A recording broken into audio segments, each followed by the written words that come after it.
Hello students, आज हम बात करेंगे एल्कीन के द्वारा हेलो एल्केन बनाना। एल्कीन की हम हाइड्रोजन हैलाइड से जब रिएक्शन कराते हैं तो हम हेलो एल्केन्स को कैसे बना सकते हैं। तो एक तो देखिए, जनरली एल्केन्स हमारे पास दो प्रकार की होती है। एक कहते हैं सिमेट्रिकल एल्केन और एक होती है अनसिमेट्रिकल एल्केन। सिमेट्रिकल एल्केन उसे कहते हैं जब डबल बॉन्ड के दोनों तरफ कार्बन एटम्स की संख्या क्या होती है, समान होती है, उसे कहते हैं सिमेट्रिकल एल्कीन। और जब डबल बॉन्ड के दोनों तरफ कार्बन एटम्स की संख्या क्या होती है, डिफरेंट होती है, उसको कहते हैं हम अनसिमेट्रिकल एल्कीन। तो ध्यान रखना है, अनसिमेट्रिकल एल्कीन पे मार्कोनिकॉफ रूल लगता है और सिमेट्रिकल एल्कीन पे कोई रूल नहीं लगता, यानी हम जनरली उस पे HX का योग करा सकते हैं। तो आज उसी के द्वारा हम देखेंगे एल्कीन पर HX की रिएक्शन कराने से हेलो एल्केन्स कैसे बनेगा। तो आज हमारी हेडिंग है एल्कीन द्वारा हेलो एल्केन का बनाना। तो चलिए, फर्स्ट है एल्कीन। नंबर 3 हेडिंग है एल्कीन की HX, एल्कीन की HX से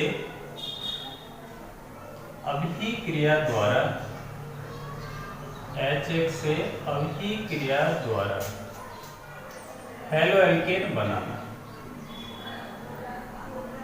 हेलो एल्केन बनाना।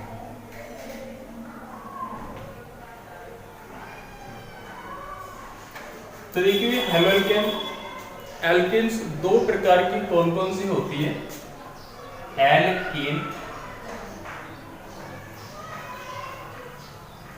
एल्केन्स दो प्रकार के होते हैं। एक तो सममित एल्केन, सममित एल्केन,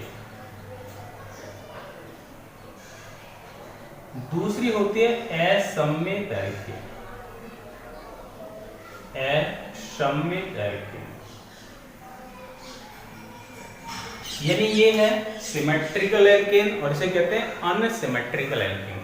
सिमेट्रिकल एल्कीन की कैसे पहचान करोगे, जैसे C डबल बॉन्ड C, मान लो मैंने यहाँ पर जोड़ दिया CH3 सिंगल बॉन्ड C, यहाँ पर H, इस पे H और सिंगल बॉन्ड CH3। ऐसे ही इधर बनाते हैं CH3 सिंगल बॉन्ड CH और डबल बॉन्ड CH2। तो देखो, दोनों ही एल्कीन है, लेकिन दोनों में अंतर क्या है। डबल बॉन्ड के देखो, यहाँ से देखो, डबल बॉन्ड के यहाँ से इधर कितने कार्बन है, एक और एक दो, और उधर भी कितने, एक और एक दो। जब डबल बॉन्ड के दोनों तरफ कार्बन परमाणु की संख्या क्या रहती है, बराबर रहती है या समान रहती है, उसे कहते हैं सिमेट्रिकल एल्कीन। सीधे देखो सिमेट्रिकल, जब दोनों तरफ कार्बन एटम्स क्या रहेंगे, सेम। और अगर यहाँ पे देखें, डबल बॉन्ड के दोनों तरफ कार्बन एटम्स, उधर कितने हैं 1, इधर कितने हैं 2, यानी डबल बॉन्ड के दोनों तरफ कार्बन एटम्स की संख्या क्या नहीं है, सेम नहीं है। तो ऐसे एल्कीन को कहते हैं हम अनसिमेट्रिकल एल्कीन। तो देखो, इसके द्वारा अगर हम बनाएंगे तो इसमें मार्कोनिकॉफ रूल लगेगा और इस पे हम जनरली HX का योग करा सकते हैं। तो हम दोनों से बना के देखते हैं पहले, यानी सिमेट्रिकल एल्कीन ये है और अनसिमेट्रिकल एल्कीन ये है। तो हम पहले बात करते हैं मार्कोनिकॉफ नियम की। तो पहले मार्कोनिकॉफ नियम के बारे में बनाते हैं, यानी मार्कोनिकॉफ नियम, मार्कोनिकॉफ रूल, मार्कोनिकॉफ रूल। तो देखिए, मार्कोनिकॉफ रूल्स क्या है। सबसे फर्स्ट, एक तो ये अनसिमेट्रिकल एल्कीन पे लगता है। दूसरा, अनसिमेट्रिकल एल्कीन पर जब हम HX का योग कराते हैं तो HX में जो नेगेटिव भाग है, यानी X नेगेटिव, वो डबल बॉन्ड वाले उस कार्बन से जुड़ेगा जिस कार्बन पर हाइड्रोजन परमाणु की संख्या क्या होती है, कम। और HX का यानी H पॉजिटिव भाग या धनावेशित भाग डबल बॉन्ड वाले उस कार्बन से जुड़ेगा जिस पर हाइड्रोजन परमाणु की संख्या क्या होती है, अधिक होती है। उसी को कहते हैं मार्कोनिकॉफ नियम। इसका एग्जाम्पल देखते हैं और एग्जाम्पल से इसको समझते हैं। तो देखो, अनसिमेट्रिकल एल्कीन बनाओ। पहले CH3 single bond CH double bond CH2। तो देखो डबल बॉन्ड की दोनों तरफ डबल बॉन्ड ये है, इधर कितने कार्बन है 2, उधर कितने कार्बन है 1, यानी अनसिमेट्रिकल एल्कीन है। अनसिमेट्रिकल एल्कीन पे जब हम HX का योग कराएंगे, HX का योग, तो इसका नाम है प्रोपीन, इसका नाम तो है प्रोपीन, इसका नाम है हाइड्रोजन हैलाइड, इसका नाम क्या है, हाइड्रोजन हैलाइड। इसमें क्या है, H पॉजिटिव, X है नेगेटिव। अब हमें ये देखना है इसमें अनसिमेट्रिकल एल्कीन पर HX का योग कराने से हाइड्रोजन कहां जुड़ेगा और हैलोजन कहां जुड़ेगा। तो देखो डबल बॉन्ड वाले कार्बन, यानी डबल बॉन्ड ये है, इस पे ये भी कार्बन है, ये भी जुड़ा हुआ है, तो हमें डबल बॉन्ड से जुड़े हुए कार्बन देखने, डबल बॉन्ड पे ये कार्बन और ये। अब ध्यान रखना इसका जो नेगेटिव भाग है वो डबल बॉन्ड वाले उस कार्बन से जुड़ेगा जिस पे हाइड्रोजन होते हैं कम। तो देखो हाइड्रोजन, इस कार्बन पे हाइड्रोजन 2 है, इस पे 1 है, तो इसका नेगेटिव भाग इस कार्बन पे जुड़ेगा जिस पर हाइड्रोजन कम है। तो X नेगेटिव कहां चलेगा, इस वाले कार्बन पे, और इसका जो पॉजिटिव भाग बचा वो पॉजिटिव भाग उस डबल बॉन्ड वाले कार्बन पे जुड़ेगा जिस पे हाइड्रोजन होते हैं ज्यादा। तो देखो इस पे हाइड्रोजन ज्यादा क्योंकि इधर 2 है, इधर है 1, तो H पॉजिटिव जुड़ेगा इस वाले कार्बन पे। इसी को कहते हैं, इस रूल्स को कहते हैं मार्कोनिकॉफ रूल्स। तो देखो फिर इसमें बनेगा क्या, CH3 single bond, pi bond क्योंकि ब्रेक हो जाएगा, और ब्रेक हो गया कितने सिग्मा बनेंगे 2। तो ये वाला X नेगेटिव का आ गया इस कार्बन पे, हाइड्रोजन आ जाएगा इस पे, और पाई बॉन्ड एक हो जाएगा ब्रेक, यानी कम हो जाएगा। तो ये बनेगा CH3 सिंगल बॉन्ड CH, इस पे आ जाएगा X, और सिंगल बॉन्ड बनेगा CH3, तो ये बनेगा 2 हेलो प्रोपेन। ये क्या बनेगा, 2 हेलो प्रोपेन। यही मार्कोनिकॉफ नियम है। तो ध्यान रखना एस अनसिमेट्रिकल एल्कीन पे जब भी HX का योग कराओगे उसका ध्यान रखना जो नेगेटिव भाव होगा डबल बॉन्ड वाले उस कार्बन से जुड़ेगा जिस कार्बन पे हाइड्रोजन परमाणु संख्या होगी कम, और इसका पॉजिटिव भाग HX का जो पॉजिटिव भाग होगा डबल बॉन्ड वाले उस कार्बन से जुड़ेगा जिस कार्बन पे हाइड्रोजन परमाणु संख्या होती है अधिक। यही मार्कोनिकॉफ नियम होगा। अब देखो ये तो मार्कोनिकॉफ नियम का फर्स्ट पार्ट होगा, ये तो है इसका टाइप 1 मार्कोनिकॉफ टाइप 1। इसका अगर हम देखें टाइप 2 क्या है, टाइप 2, तो इसका टाइप 2 देखते हैं। तो टाइप 2 देखो क्या है, CH3 single bond CH2 single bond CH double bond CH single bond CH3, फिर प्लस इसमें क्या जोड़ना है हमें, मान लो HX की जगह जोड़ना हमें HCl जोड़ देते हैं, HBr जोड़ देते हैं, HBr जोड़ते हैं, ठीक है। X की जगह ClBr आयोडीन कुछ भी ले सकते हैं। तो देखो ये इसका नाम है, काउंटिंग इधर से होगी 1 2 3 4 और ये होगा 5, यानी ये बनेगा 2 क्या बनेगा, पेंटीन, 2 पेंटीन या कह दो पेंट 2इन। अब हम पहले ये देखेंगे कि अनसिमेट्रिकल एल्कीन है या नहीं। अगर अनसिमेट्रिकल एल्कीन है तो मार्कोनिकॉफ रूल लगेगा, और अनसिमेट्रिकल एल्कीन नहीं है तो HX को आप किसी पे भी हाइड्रोजन किसी पे भी हैलोजन जोड़ सकते हैं। तो देखो अनसिमेट्रिकल ये डबल बॉन्ड है, यहां से देखो उधर कितने कार्बन है 1 और 2, इधर कितने कार्बन है 1 2 और 3, यानी कार्बन दोनों तरफ क्या नहीं है, सेम नहीं है। इसका मतलब क्या है, अनसिमेट्रिकल एल्कीन है, और इस पे रूल लगेगा फिर मार्कोनिकॉफ रूल्स। तो मार्कोनिकॉफ रूल्स देखो इसमें टाइप 2 क्यों बोला मैंने, क्योंकि इस बार डबल बॉन्ड वाले कार्बन पे हाइड्रोजन परमाणु संख्या सेम है। देखो डबल बॉन्ड से ये भी कार्बन जुड़ा है ये भी, लेकिन दोनों पे इस बार हाइड्रोजन परमाणु संख्या क्या आ रही है, सेम, वहां पे अलग अलग थी। तो जब अनसिमेट्रिकल एल्कीन में डबल बॉन्ड वाले कार्बन पे हाइड्रोजन एटम संख्या सेम आ जाए, फिर हम HX में से नेगेटिव भाग कहां जोड़ेंगे। तो ध्यान रखना HX का नेगेटिव भाग पे डबल बॉन्ड वाले उस कार्बन पे जुड़ेगा जिधर कार्बन एटम की संख्या क्या होती है, अधिक होती है, वो नेगेटिव भाग उस वाले डबल बॉन्ड वाले कार्बन पे जाके जुड़ेगा। तो देखो डबल बॉन्ड वाले कार्बन यही तो है, इधर कार्बन गिन लो 1 2 और 3, इधर कितने कार्बन है 3, लेकिन अगर हम उस डबल बॉन्ड वाले कार्बन देखें 1 और 2, तो इधर ये ऐसे कर लो, इसको काउंट, इसको छोड़ के इसको कर लो 1 और 2, इसको छोड़ के इसको कर लो 1, तो X नेगेटिव अब डबल बॉन्ड वाले उस कार्बन पे जुड़ेगा जिस भाग में कार्बन परमाणु संख्या क्या है, अधिक है, और HX का H पॉजिटिव भाग उस डबल बॉन्ड वाले कार्बन जुड़ेगा जिधर कार्बन एटम्स की संख्या क्या होगी, कम होगी। तो देखो इधर कार्बन 1 2 3 यानी X नेगेटिव तो आ जाएगा इस पर, यानी H पॉजिटिव Br नेगेटिव, तो Br नेगेटिव तो जुड़ेगा इस वाले भाग पे और H पॉजिटिव जुड़ेगा इस वाले भाग पे, क्योंकि कार्बन इधर कितने आ रहे हैं 3, इधर कार्बन एटम्स 3 हैं और इधर कार्बन एटम्स कितने हैं 2, इधर कार्बन एटम्स है 2। तो ध्यान रखना इसका नेगेटिव भाग डबल बॉन्ड वाले उधर जुड़ेगा जिधर कार्बन एटम्स की संख्या क्या होगी, ज्यादा।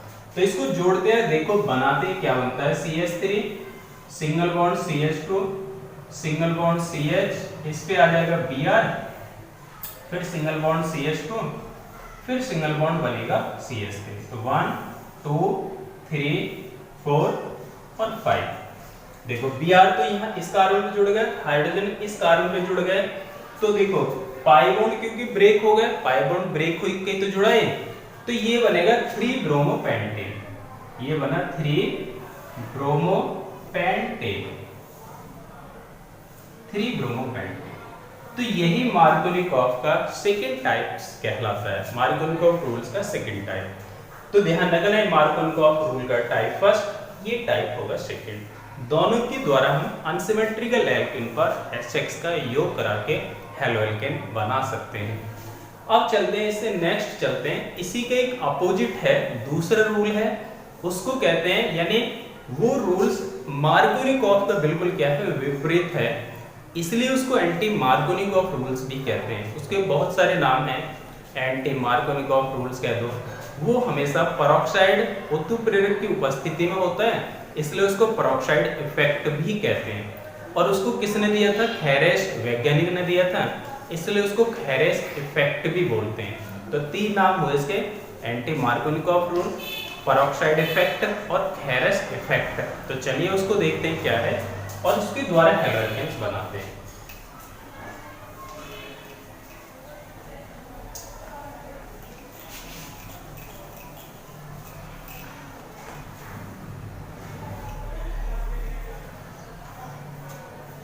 ये है खैरेश प्रभाव,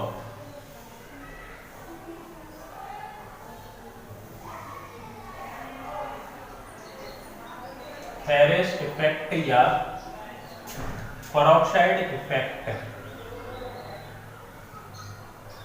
पेरोक्साइड इफेक्ट।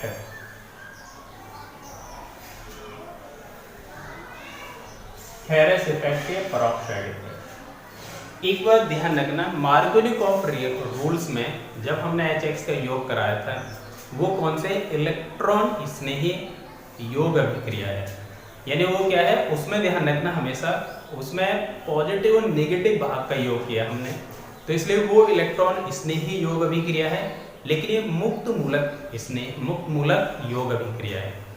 तो ध्यान रखना ये मुक्त मूलक योग अभिक्रिया कहलाएगी, क्योंकि पेरोक्साइड कैटलिस्ट का काम ही क्या बनाना है, फ्री रेडिकल्स।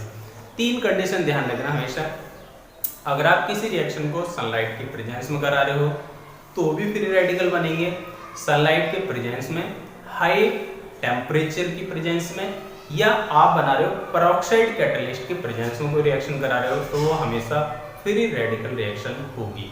ठीक, इसके अलावा सारी वो कोई सी भी हो सकती है, इलेक्ट्रॉन स्नेही हो सकती है या नाभिक स्नेही प्रतिस्थापन या योग अभिक्रिया हो सकती है। तो यहाँ पे कौन सी अभिक्रिया, मुक्त मूलक योग अभिक्रिया। तो देखो खैरेश इफेक्ट या पेरोक्साइड इफेक्ट क्या है, इसको दूसरा नाम कहते हैं यार anti Markovnikov rules, anti Markovnikov rules, Markovnikov rules. ये लो ठीक। अब आपको मैंने अभी बताया था, खैरेश वैज्ञानिक ने इसको दिया है, तो इसलिए खैरेश इफेक्ट कहते हैं। पेरोक्साइड कैटलिस्ट के प्रेजेंस में हमेशा रिएक्शन होगी, यानी पेरोक्साइड प्रेजेंस की हमेशा इसकी रिएक्शन किसकी प्रेजेंस में होगी, पेरोक्साइड उत्प्रेरक की उपस्थिति में होगी, इसलिए इसको पेरोक्साइड इफेक्ट भी कहते हैं। और ये नियम मार्गोनिकॉफ नियम का क्या है, विपरीत, अपोजिट है उसका, इसीलिए इसको कहते हैं एंटी मार्गोनिकॉफ रूल्स। तो चलिए क्या है, पहले अनसिमेट्रिकल एल्कीन देखते हैं, वही CH3 single bond CH double bond CH2, ये है प्रोपीन, प्रोपीन, इसमें फिर HBr का योग करा दो, हाइड्रोजन ब्रोमाइड, लेकिन इसमें कैटलिस्ट की प्रेजेंस होगी पेरोक्साइड। किसकी प्रेजेंस में होगा, पेरोक्साइड। अब पेरोक्साइड मोस्टली ज्यादातर होता है बेंजोइल पेरोक्साइड। क्या है बेंजोइल पेरोक्साइड, देखो इसका फॉर्मूला है C6H5 single bond C double bond O C double bond O और ये है C6H5। इसको कहते हैं बेंजोइल पेरोक्साइड, बेंजोइल पेरोक्साइड, ठीक है। तो ये पेरोक्साइड बॉन्ड है इसके बीच में, देखो जब दो ऑक्सीजन के बीच में सिंगल बॉन्ड बना होता है तो उसको कहते हैं पेरोक्साइड बॉन्ड। और पेरोक्साइड बॉन्ड की प्रेजेंस में रिएक्शन कैसी होती है, फ्री रेडिकल रिएक्शन होती है। तो यहाँ पे देखो क्या है, वही उल्टा नियम कर दो, HBr है तो जो Br है तो वो क्या है, नेगेटिव है, नहीं Br की कैसे नेचर होती है, नेगेटिव। तो इसका जो Br है हमेशा ध्यान रखना, फेरस इफेक्ट या पेरोक्साइड इफेक्ट के ऊपर एरो के ऊपर पेरोक्साइड इफेक्ट जरूर लिखा होगा, क्योंकि ये इसके अंदर फ्री रेडिकल बनाएगा और ये फ्री रेडिकल फिर इसके अंदर फ्री रेडिकल बना के तब जुड़ेगा। तो मार्गोनिकॉफ नियम को उल्टा कर दो, हाइड्रोजन ब्रोमाइड है इसका नाम, हाइड्रोजन ब्रोमाइड है। अब देखो भी, यानी डबल बॉन्ड से देखो, पहले डबल बॉन्ड के इधर दो कार्बन इधर एक कार्बन, यानी अनसिमेट्रिकल एल्कीन है। मार्गोनिकॉफ नियम को उल्टा कर दो, HX का जो वहां नेगेटिव भाग था मार्गोनिकॉफ नियम में जुड़ता था जहां कार्बन पे हाइड्रोजन कम है, लेकिन अब जुड़ेगा जहां कार्बन पे हाइड्रोजन ज्यादा। तो फेरस इफेक्ट में मार्गोनिकॉफ नियम को उल्टा कर दो, यानी अब इधर यहाँ जो इसका नेगेटिव भाग है वो डबल बॉन्ड वाले उस कार्बन से जुड़ेगा जिस कार्बन पर हाइड्रोजन परमाणु संख्या ज्यादा होगी। तो देखो डबल बॉन्ड से दोनों कार्बन जुड़े हैं, उधर दो हाइड्रोजन इधर एक है, तो Br तो आ जाएगा इस वाले कार्बन पे, हाइड्रोजन आ जाएगा इस वाले कार्बन पे जिस पे हाइड्रोजन है कम। तो ये बन जाएगा CH3 single bond CH2 single bond CH2 Br, यानी ये बन जाएगा 1 2 3 1 ब्रोमोप्रोपेन, ये बना 1 ब्रोमोप्रोपेन, ये बना। उसमें देखो सेकेंडरी हैलोएल्केन बन रहे थे, इसमें क्या बनेंगे, प्राइमरी हैलोएल्केन बनेंगे। वो इलेक्ट्रॉन स्नेही योग अभिक्रिया थी, ये मुक्त मूलक योग अभिक्रिया है, दोनों में अंतर है। देखो वो उसमें कैटलिस्ट CCl4 की प्रेजेंस लगा सकते हैं, इसमें पेरोक्साइड की प्रेजेंस होती है। तो देखो इसमें मार्गोनिकॉफ नियम का उल्टा बिल्कुल, इसी को फेरस इफेक्ट कहते हैं। और कौन सी अभिक्रिया है, मुक्त मूलक योग अभिक्रिया, मुक्त मूलक योग अभिक्रिया, योग अभिक्रिया। और ध्यान रखना फेरस इफेक्ट या पेरोक्साइड इफेक्ट हमेशा असम्मित एल्कीन पर HBr का ही योग होगा। मार्गोनिकॉफ नियम हम किसी का भी योग करा सकते हैं, HCl का भी करा सकते हैं, HI का करा सकते हैं, HBr का करा सकते हैं, लेकिन फेरस इफेक्ट में हमेशा ध्यान रखना HBr का ही योग होगा और किसी का इसमें योग नहीं करा सकते, ठीक, इसी को फेरस इफेक्ट कहते हैं। तो इसके बाद नेक्स्ट चलते हैं हम फिंकलेस्टीन और स्वार्ट्ज रिएक्शंस द्वारा हैलोएल्केन बनाना। तो ये फेरस इफेक्ट भी हुआ और इसके बाद एक और नेमिंग रिएक्शंस है उसकी बात करते हैं। इसके बाद आती है बोरोडीन हिस्टीकर। फोर्थ हेडिंग है number 4, Borodin, Borodin हुंसडीकर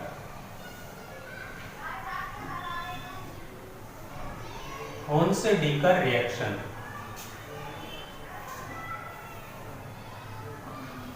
Borodin Hunsdiecker reaction.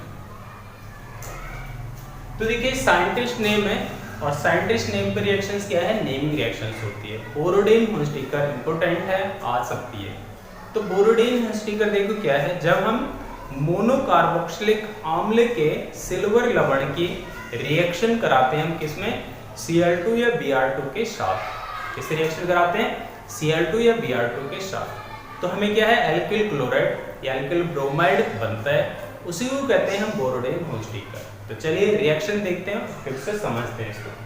तो देखो मोनोकार्बोक्सिलिक अम्ल का लवण ले लिया हमने, जैसे CH3 COO, यहाँ पे मिला दिया Ag, ये नेगेटिव ये पॉजिटिव, इसका नाम है सिल्वर एसिटेट। क्या नाम है इसका, सिल्वर एसिटेट। इसमें मिला दो Br2, क्या मिला देंगे इसमें, Br2। तो हमने सिल्वर एसिटेट में क्या मिला दिया, Br2 गैस मिला दी। अब देखो इसे मोनोकार्बोक्सिल में जिसमें एक कार्बोक्सिल ग्रुप होगा उसका भी सिल्वर लवण, तो इसका वाला सिल्वर आ गया। H पॉजिटिव जो कार्बोक्सिल ग्रुप का एसिडिक हाइड्रोजन है उसकी जगह पे क्या ले लिया, सिल्वर, तो सिल्वर साल्ट बन गया। इसकी रिएक्शन हम Br2 से करा रहे हैं in the presence of CCl4, in the presence of CCl4। तो देखो इसमें यही बोरोडिन हुंस्टिकर है, मोस्टली ज्यादातर हम इसकी रिएक्शन ब्रोमीन से कराते हैं, ठीक है। तो अब ब्रोमीन में क्या है, देखो यहाँ पे बनेगा, यानी इसके बॉन्ड दो जगह से ब्रेक हो जाएंगे, तो यहाँ से ब्रेक होगा और एक बॉन्ड ब्रेक होगा इसका यहाँ से, यानी बीच में से आपको दिखाई दे रहा है सीधा सीधा CO2 गैस बन रही है। अब यहाँ पे Br एटम कितने, दो, एक Br तो Ag से जुड़ जाएगा और एक Br जुड़ जाएगा CH3 से, तो एक Br तो यहाँ पे आ गए और दूसरा Br आ जाएगा CH3 के पास, तो ये बनेगा CH3Br, ये बनेगा बीच में CO2 और साइड में बनेगा AgBr, तो ये बना CH3Br मिथाइल ब्रोमाइड, फिर प्लस बनेगा CO2, फिर प्लस बनेगा AgBr यानी सिल्वर ब्रोमाइड, तो इसका नाम है मिथाइल ब्रोमाइड, मिथाइल ब्रोमाइड। ये CO2 कार्बन डाइऑक्साइड है और इसका नाम है सिल्वर ब्रोमाइड, सिल्वर ब्रोमाइड। तो देखो इसी को बोरोडिन हुंस्टिकर कहते हैं। तो ध्यान रखना बोरोडिन हुंस्टिकर रिएक्शंस में रिएक्टेंट्स में जितने कार्बन लेते हैं हम, प्रोडक्ट में क्या हो जाता है, कार्बन की संख्या घट जाती है, यानी प्रोडक्ट जो बनेगा उसमें कार्बन एटम की संख्या रिएक्टेंट से क्या आती है, कम आती है, इसलिए इसको कहते हैं हम डिसेंडिंग सीरीज। तो अगर कन्वर्जेंस में हमें मान लीजिए कार्बन एटम्स को घटाने की जरूरत पड़ जाए तो हम वहां पर बोरोडिन हुंस्टिकर रिएक्शंस का यूज कर लेंगे, यानी बोरोडिन हुंस्टिकर रिएक्शन का यूज क्या होगा, कार्बन एटम्स को घटाने में इसका यूज होगा। देखो जैसे कार्बन हमने यहाँ लिया 1 और 1 2, लेकिन यहाँ कार्बन रह गए, एक कहाँ चला गया, CO2 ग्रुप में बाहर निकल गया, गैस के रूप में बाहर हो गया, तो कार्बन एटम्स की संख्या क्या होगी, घट गई। तो बोरोडिन हुंस्टिकर रिएक्शन का ये यूज भी है। और ध्यान रखना बोरोडिन हुंस्टिकर क्या है, यानी मोनोकार्बोक्सिलिक, हम कह सकते हैं सैचुरेटेड मोनोकार्बोक्सिलिक अम्ल के सिल्वर लवण के Br2 से रिएक्शन कराने पर CCl4 की उपस्थिति में एल्किल ब्रोमाइड बनेगा, इसी को कहते हैं बोरोडिन हुंस्टिकर रिएक्शन। Cl2 से भी रिएक्शन कराते हैं, लेकिन मेनली प्रेफरेंस यहाँ Br2 को दी जाती है, क्योंकि Br2 वाले प्रोडक्ट Br2 से इसकी प्रेफरेंस ज्यादा है। इसके बाद ये हुई बोरोडिन हुंस्टिकर रिएक्शंस, और भी करा सकते हैं। मान लो R की जगह यहाँ ले लीजिए RCOO, ये भी तो करा सकते हैं हम। तो ये क्या है, इसकी भी Br2 से रिएक्शन करा दो, ये भी बोरोडिन हुंस्टिकर है, सेम कैटलिस्ट। यहीं से बॉन्ड ब्रेक होगा, ये यहाँ से बॉन्ड ब्रेक होगा, एक Br यहाँ आ जाएगा और एक Br इसके पास आ जाएगा, तो ये बन जाएगा RBr प्लस CO2 और फिर प्लस AgBr। तो देखो ये क्या बना, एल्किल ब्रोमाइड बन गया, एल्किल ब्रोमाइड। तो ये हुई बोरोडिन हुंस्टिकर रिएक्शंस द्वारा हेलोएल्केन बनाना। इसके बाद अब बात करते हैं फिंकलस्टीन और श्वार्ट्ज रिएक्शंस द्वारा हेलोएल्केन कैसे बना सकते हैं। इसको कॉपी करो, फिर उसके बाद बात करते हैं।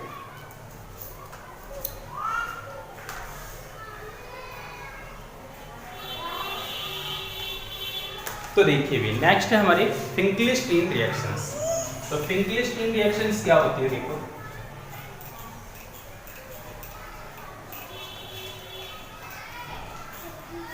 फिंकलिस्टीन reactions number 5, फिंकलिस्टीन reaction.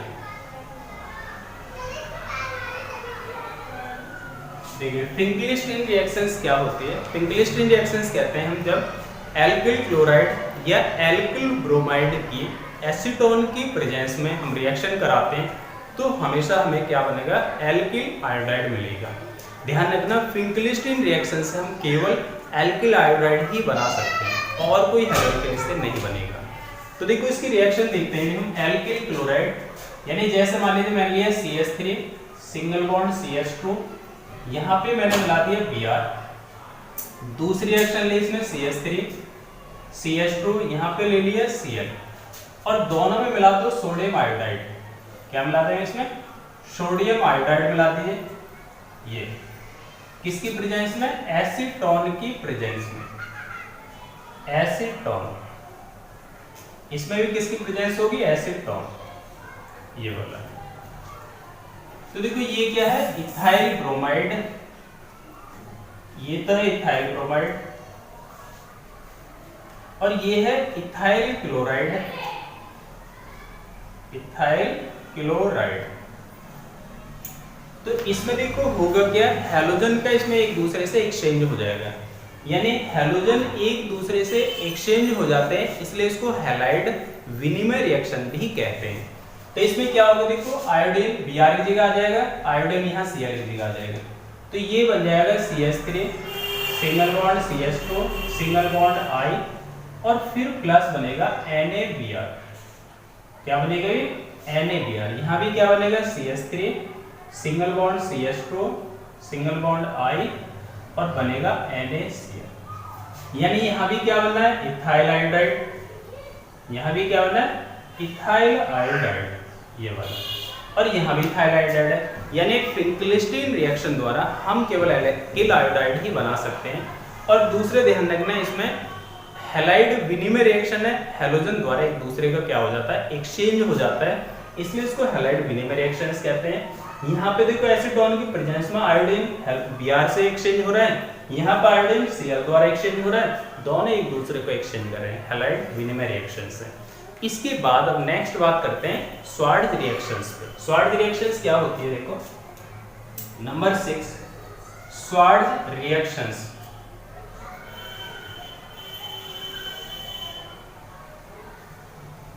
Swarts reactions द्वारा एल्किल फ्लोराइड बनते हैं केवल, यानी पर्टिकुलरली किसी न किसी एक ही हेलोएल्केन के लिए होती है रिएक्शन। जैसे फिंकलिस्टीन केवल एल्किल आयोडाइड के लिए है, स्वार्ट्ज रिएक्शंस केवल एल्किल फ्लोराइड के लिए है।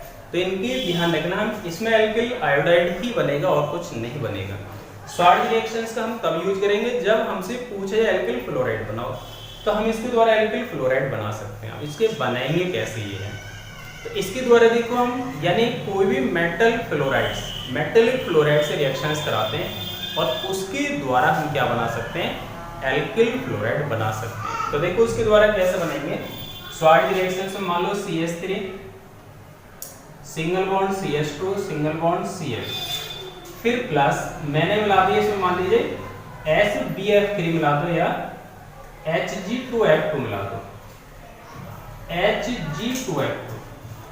तो इथाइल क्लोराइड की हमने रिएक्शन कर दी मर्क्यूरस क्लोराइड से। क्या है, मर्क्यूरस क्लोराइड, क्योंकि Hg पे यहाँ कितना +1 चार्ज है। तो देखो हेलोजन फ्लोरीन Cl से ज्यादा रिएक्टिव है, इसलिए फ्लोरीन Cl को क्या करेगी, रिप्लेस कर देगी और एल्किल फ्लोराइड बना लेगी। तो यहाँ पे फ्लोरीन द्वारा किसका प्रतिस्थापन हो जाएगा, Cl का। तो ये बन जाएगा CH3 सिंगल बॉन्ड CH2 और सिंगल बॉन्ड F और साइड प्रोडक्ट बन जाएगा Hg2Cl2। बैलेंस कर लेंगे इसको, देखो फ्लोरीन यहाँ 1 है, यहाँ 2 है, तो यहाँ भी 2 से मल्टीप्लाई हो जाएगी। तो देखो मैंने बताया था आपको एल्किल फ्लोराइड डायरेक्ट कभी भी नहीं बनेगा, पहले हमें इनडायरेक्ट वे में एल्किल फ्लोराइड बनाते हैं। पहले एल्किल क्लोराइड बनाएंगे, फिर उसकी किसी भी मेटालिक फ्लोराइड SbF3 से Hg2F2 से, है ना, इससे रिएक्शन करो एल्किल फ्लोराइड हम बना सकते हैं।